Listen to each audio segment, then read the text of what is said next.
السلام عليكم ورحمة الله وبركاته. أشما هركفوني كبجمتوتا هردفتوتا كي نغان كي يبقى جرتان نتسن هاغو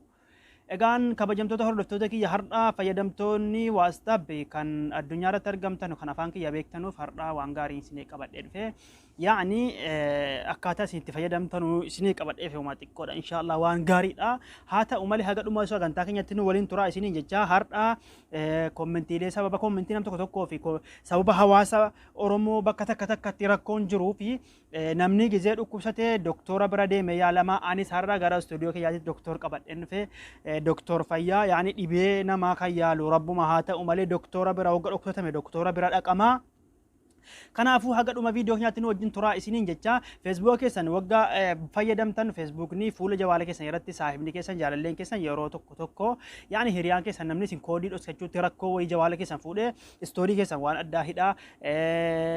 بس فيسبوك سوان أداغود أنا متوقع خيرين أبو كنافو برنامج فيسبوك جدو أشراد أسكنه أكملتي فيسبوك سين نكان جدو فيديو كنا لالا إجامة أبولي وانكيا فكينيا في جوالك سنتوكو هوكي ولكا زي يعني وان تكون قبا توكو مو يرو أما أكا كانت تجعلا أكا كانت تيارغات تنجل إيادا مثلا أما يسين يرو أسلفتني أوكي ولكا يسين أرغات تنجل أكا سيكدي قبدني kiyya amma shabakaa dadhabaadhaa xiqqoosii yoo eeggatanii dhufa garuu jawaalli kun xiqqaadha jawaalli amma kaameeraa waraabaruun kun qaxxitaa Facebook keessa seessisa jechuudha kanaafuu barnaamija cinqii tokko isiniin barbaadu as akkana gootaniinaan qaxxitaa isin geessa jechuudha akkasuma gadi qabdanii teessanii qaxxitaa isin geessa jechuudha garuu jawaala xiqqaa kana yoon kaameeraa waraabe naaf hinse kaameeraa sirriitti naaf hin qulqulleessu jawaala guddaa irratti isin agarsiisa ture sila kanaafuu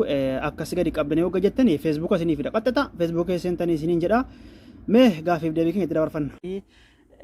sababni har'a doktor fiduu danda'ee fi ani maali doktora dhibee namaa yaalaa namoonni tokko an rakkoon Oromoon qabu kun maali maal volii galuu dide Oromoon kun maali rakkoo maalii qaba jedhee itti yaadetan rakkoo hanqina barumsaa qaba hanqina barumsaa jirti jedheetan waan hin beekurraa barsiisuu ol ka'ee yeroo kana keessatti namoonni tokko kommentii jalattis ta'ee gama alaatiinis ta'ee nama yuutuubii qabu tokko yuutuubii yoo banatte jette yuutuub sana irratti ati namaan daddalachuu barumsa sirraa barataa si arrabsu kunoo maali rakkoo maaliiti doktor kanarratti gaa'ee isin maal jettu namoonni tokko isinumarraa barataa isinirraa fayyadamaatii arrabaan isin xiqqeessanii maali rakkoon isaanii inaaffaan jiraatee hunda ishi inaaffaadha rakkoon isaanii inaaffaadha jechuudha ishi doktor inaaffaadha jennee inaaffaan maal nama godha inaaffaan nama nyaata inaaffaan nama nyaata inaaffaan nama nyaata ishi doktor gaafii itti dabarfannaa inaaffaan kun dhukkuba maalii fida inaaffaan kaansariidha egaa kabajamtoota hordoftoota kiyya inaaffaan dhukkuba kaansarii fida akkuma isin dhageessan kaansarii fida jechuudha kanaafuu inaaffaarraa of eeggadhaa rakkoo nuti qabnu inaaf ishi doktor Abiyyi inaaffaan kaansariidha kanarratti maal dhaamtaniif mee uummata Oromooti naan guyyaa tokkoof gowwoomsuu dandeessa fagoo gowwoomsuu dandeessu inaaffaaf keessaa baasu